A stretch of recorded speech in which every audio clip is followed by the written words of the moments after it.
Tanah Palestina dan Rakyatnya karangan Dr. Muhsin Muhammad Shaleh halaman 28 sampai dengan 37. Allah berfirman, artinya, dan, ingatlah, ketika Ibrahim berdoa, Ya Rabbku, jadikanlah negeri ini, negeri yang aman sentosa, dan berikanlah rezeki dari buah-buahan kepada penduduknya yang beriman di antara mereka kepada Allah dan hari kemudian. Allah berfirman, dan kepada orang kafir pun aku beri kesenangan sementara, kemudian aku paksa ia menjalani siksa neraka dan itulah seburuk-buruk tempat kembali. Dan, ingatlah, ketika Ibrahim meninggikan, membina, dasar-dasar Baitullah beserta Ismail, seraya berdoa Ya Rabb kami terimalah daripada kami, amalan kami, sesungguhnya Engkaulah yang maha mendengar lagi maha mengetahui. Ya Rabb kami, jadikanlah kami berdua orang yang tunduk patuh kepada Engkau dan, jadikanlah, di antara anak cucu kami umat yang tunduk patuh kepada Engkau dan tunjukkanlah kepada kami cara-cara dan tempat-tempat ibadah haji kami, dan terimalah taubat kami. Sesungguhnya Engkaulah yang maha penerima taubat lagi maha penyayang. Ya Rabb kami, utuslah untuk mereka seorang rasul dari kalangan, yang akan membacakan kepada mereka ayat-ayat Engkau, dan mengajarkan kepada mereka Alkitab, Al-Quran, dan hikmah serta mensucikan mereka. Sesungguhnya Engkaulah yang maha perkasa lagi maha bijaksana. Dan tidak ada yang benci kepada agama Ibrahim, kecuali orang yang memperbodoh dirinya sendiri, dan sungguh kami telah memilihnya di dunia dan sesungguhnya dia di akhirat benar-benar termasuk orang yang saleh. Ketika Rabb-nya berfirman kepadanya, tunduk patuhlah. Ibrahim menjawab, aku tunduk patuh kepada Rabb semesta alam. Dan Ibrahim telah mewasiatkan ucapan itu kepada anak-anaknya, demikian pula Yakub. Ibrahim berkata, hai anak-anakku, sesungguhnya Allah telah memilih agama ini bagimu, maka janganlah kamu mati kecuali dalam memeluk agama Islam. Adakah kamu hadir ketika Yakub kedatangan, tanda-tanda, maut, ketika ia berkata kepada anak-anaknya, apa yang kamu sembah sepeninggalku? Mereka menjawab, kami akan menyembah Rabb-mu dan Rabb nenek moyangmu, Ibrahim, Ismail, dan Ishak, yaitu, Rabb yang Maha Esa dan kami hanya tunduk kepadanya. Quran Surat Al-Baqarah, 126-133. Secara umum, umat Tauhid hanya satu sejak masa Nabi Adam, alaihi salam sampai Allah mewariskan bumi beserta siapa yang ada di dalamnya. Para Nabi dan Rasul Allah beserta para pengikutnya adalah bagian dari umat Tauhid.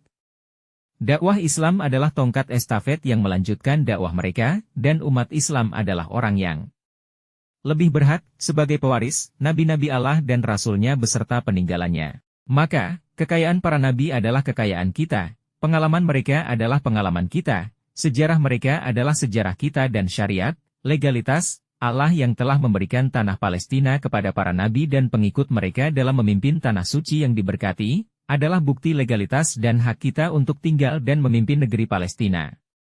Kedua, umat Islam meyakini bahwa Allah Subhanahu wa Ta'ala telah memberikan negeri Palestina kepada Bani Israel dalam jangka waktu tertentu, ketika mereka berada pada jalan yang lurus sesuai dengan perintah Allah dan ketika mereka memerankan sebagai umat Tauhid di masa-masa yang telah lalu. Kita tidak perlu sungkan dan ragu-ragu menyebutkan hakikat yang sebenarnya ini.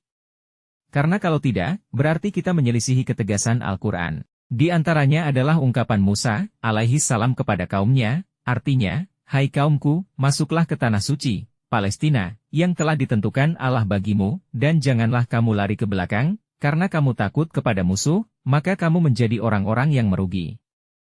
Quran Surat Al-Maidah, 21.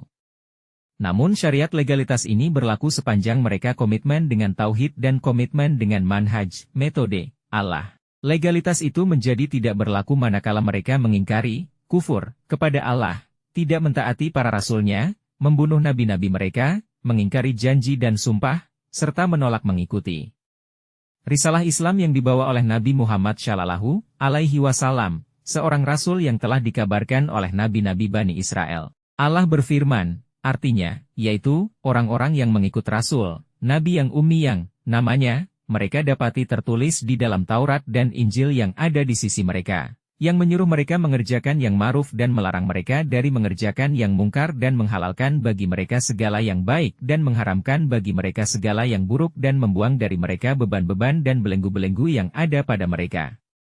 Quran Surat Al-A'raf, 157, Allah berfirman, Artinya, memberi kabar gembira dengan datangnya seorang rasul yang akan datang sesudahku, yang namanya Ahmad, Muhammad.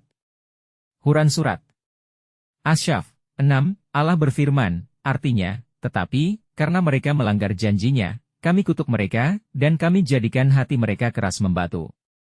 Mereka suka merubah perkataan Allah dari tempat-tempatnya. Quran Surat Al-Maidah 13, Allah berfirman, artinya, katakanlah, apakah akan aku beritakan kepadamu tentang orang-orang yang lebih buruk pembalasannya dari orang-orang fasik, itu di sisi Allah, yaitu orang-orang yang dikutuki dan dimurkai Allah. Di antara mereka, ada yang dijadikan kera dan babi, dan orang yang menyembah tagut. Mereka itu lebih buruk tempatnya dan lebih tersesat dari jalan yang lurus. Quran Surat Al-Maidah 60. Karenanya, syariat legalitas penguasaan tanah suci Palestina berpindah kepada umat yang berjalan di atas manhaj, metode, para nabi dan mengusung panji mereka, yaitu umat Islam. Persoalannya dalam pemahaman kita bukan terletak pada suku, keturunan maupun bangsa. Namun terletak pada komitmen mengikuti manhaj. Orang-orang Yahudi telah mengubah keindahan tauhid. Mereka melakukan kebohongan yang diada-adakan terhadap Allah dan memalsukan sejarah para nabi mereka. Sebagai contoh adalah yang disebutkan Taurat yang sudah diubah dan Talmud, bahwa Allah Maha Tinggi atas apa yang mereka katakan bermain dengan hiu dan ikan-ikan setiap hari selama 3 jam. Bahwa dia menangis atas hancurnya Haikal, Sulaiman, sampai mengecil ukurannya dari 7 langit menjadi 4 langit. Bahwa gempa bumi dan badai topan terjadi akibat turunnya air mata Allah ke laut berupa darah atas keroposnya Haikal, 29 belum lagi yang disebutkan Al-Quran mengenai klaim-klaim mereka. Allah berfirman, artinya, orang-orang Yahudi berkata, tangan Allah terbelenggu, sebenarnya tangan merekalah yang dibelenggu dan merekalah yang dilaknat disebabkan apa yang telah mereka katakan itu. Quran Surat Al-Maidah 64. Allah berfirman, artinya, sesungguhnya Allah telah mendengar perkataan orang-orang yang mengatakan, sesungguhnya Allah miskin dan kami kaya. Kami akan mencatat perkataan mereka itu dan perbuatan mereka membunuh nabi-nabi tanpa alasan yang benar, dan kami akan mengatakan, kepada mereka, rasakanlah olehmu azab yang membakar. Quran Surat Ali, Imran, 181, Allah berfirman, artinya, orang-orang Yahudi berkata, Uzair itu putra Allah, dan orang-orang Nasrani berkata, Al-Masih itu putra Allah. Demikian itulah ucapan mereka dengan mulut mereka meniru perkataan orang-orang kafir terdahulu. Dilaknati Allah lah mereka, bagaimana mereka sampai berpaling. Quran Surat At-Taubah 30. Orang-orang Yahudi juga menyatakan Nabi Yakub sebagai pencuri patung emas bapaknya. Yakub berkelahi dengan Allah di dekat Nablus, karena itu dia disebut Israel. Mereka juga menisbatkan kepada Yakub telah menyuap saudaranya dan menipu bapaknya, dia mendiamkan zina kedua putrinya dan telah menyekutukan Tuhannya. Bandingkan semua itu terhadap apa yang mereka sebutkan mengenai nabi-nabi yang lain. Orang-orang Yahudi sendiri mengakui kemungkaran yang mereka lakukan terhadap hak Allah dan nabi-nabinya. Mereka menyebutkan rajanya yang bernama Yuhas bin Yutam, 735715 SM, menggantungkan hatinya cinta kepada berhala. Sampai-sampai dia korbankan anak-anaknya untuk persembahan tuhan-tuhan pagan dan menyebut dirinya kendali syahwat dan keburukan. Juga menyebut rajanya yang bernama Mansi bin Haskia, memimpin dari tahun 687 sampai 642 SM, telah menyesatkan kaumnya dan membangun tempat-tempat peribadatan paganisme. Kita tidak perlu heran dengan itu semua terjadi pada Bani Israel. Lihatlah akhlak mereka terhadap Nabi Musa cukup sebagai saksi atas semua itu. Al-Quran telah mengisyaratkan bahwa mereka mengubah, mengganti dan membunuh para nabi. Allah berfirman, artinya, sesungguhnya kami telah mengambil perjanjian dari Bani Israel, dan telah kami utus kepada mereka rasul-rasul. Tetapi setiap datang seorang rasul kepada mereka dengan membawa apa yang tidak diingini oleh hawa nafsu mereka, maka, sebagian dari rasul-rasul itu mereka dustakan dan sebagian yang lain mereka bunuh. Quran Surat Al-Maidah 70. Sejarah juga telah menceritakan kepada kita bahwa mereka membunuh Nabi Haskial. Dia dibunuh oleh salah seorang penguasa mereka karena melarang kemungkaran yang mereka lakukan. Bahwa Raja Mansi bin Haskia telah membunuh Nabi Asyia bin Amos. Mansi memerintahkan memancangnya pada sebuah pohon karena memberinya nasihat dan mau'idzah. Orang Yahudi juga telah membunuh Nabi Armia dengan merajamnya memakai batu karena mencela kemungkaran yang mereka lakukan. Talmud mencatat bahwa kejatuhan dan hancurnya negara Yahuda tidak lain kecuali ketika dosa-dosa Bani Israel sudah sampai pada puncaknya dan melampaui batas-batas yang ditetapkan Tuhan yang agung, dan ketika mereka menolak Dia mendengarkan kata-kata dan peringatan Armia.